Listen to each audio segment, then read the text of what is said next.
மதிய வெயில் அடிக்க அருண் வாடகை வீடுகளுக்கான விளம்பரங்களை பாய்ச்சிக்கிட்டு இருந்தான்.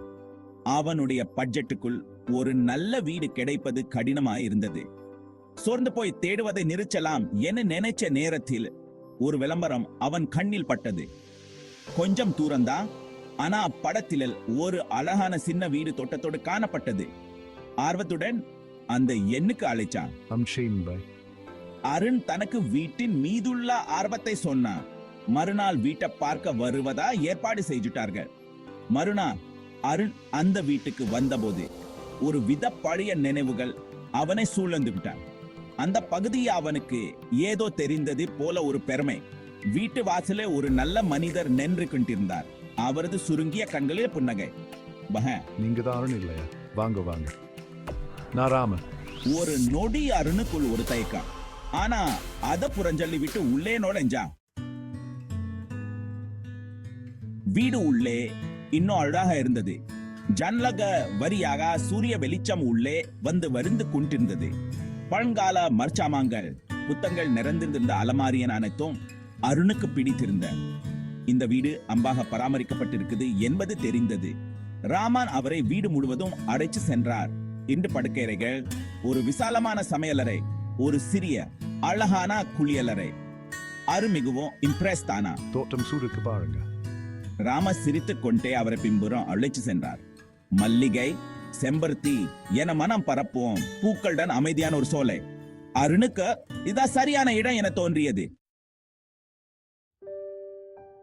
வாடகை ரொம்ப குறைவா தான் சொல்லி இருக்கேன் என்று ராமன் சொல்லி விவரங்களை எடுத்து சொன்னார். எல்லாருக்கும் அருண் சம்மதித்தான். இந்த இடம் அவனுக்காவே உருவாக்கப்பட்டு போல ஒரு உணவு.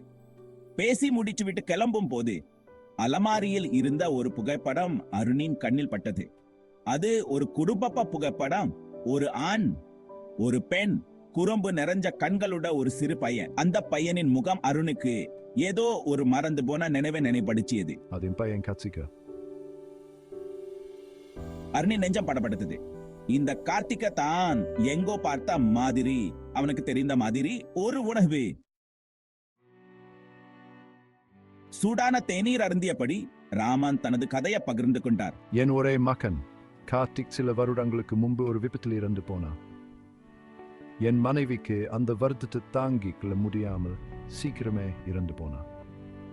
அருண் கவனமா கேட்டுக்கொண்டிருந்தான். அவனுடைய சிறு வயதும் இதே போன்ற துயரம் நிறைந்ததுதான். சின்ன வயதிலேயே பெற்றோரை 2 அனாதை ஆசிரமத்தில் வளர்ந்தவன் அவன். நீண்ட நாட்களா அடக்கி வைக்கப்பட்டிருந்த நினைவுகள் மீண்டும் வந்து போயின. ராமனின் கண்கள் விரிந்தன். ஆமா, எப்படி தெரியும்? அருணை இதயம் படபடத்தது. அவன் தன்னுடைய பர்சில இருந்து ஒரு பழைய புகைப்படத்தை எடுத்தான். அது அவனுடைய சிறு வயது புகைப்படம்.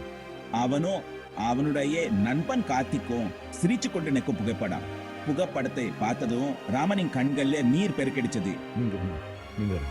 அவர்களுடைய பிணைப்பின் முக்கியத்துவத்தை உணர்ந்த அந்த நேரத்திலே உலகமே அமைதியாகிவிட்டது போல் தோன்றியது.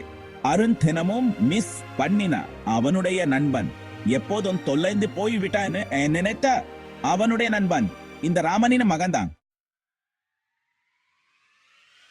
எல்லா உணர்ச்சிகளும் ஒருங்கே மேலிட்டதா. அருண் ராமனை கட்டி தழுக்கின்றான். அவர்களுக்கு ஒரு முன்னமான வாக்குறுதி. அவன் இனி ஒரு வாடகைதாரர் அல்ல, அவர் குடும்பம்.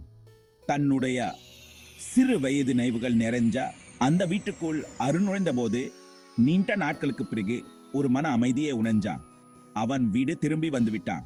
ஒரு காலத்தில் இறப்பின் வழியில் சிதறி கிடந்த அந்த வீடு இப்போது மீண்டும் கிடைச்ச ஒரு உறவின் மகிழ்ச்சியிலும் காலத்தாலும் அழியாத ஒரு பிணைப்பின் ஆறுதலிலும் மலர்ந்தது.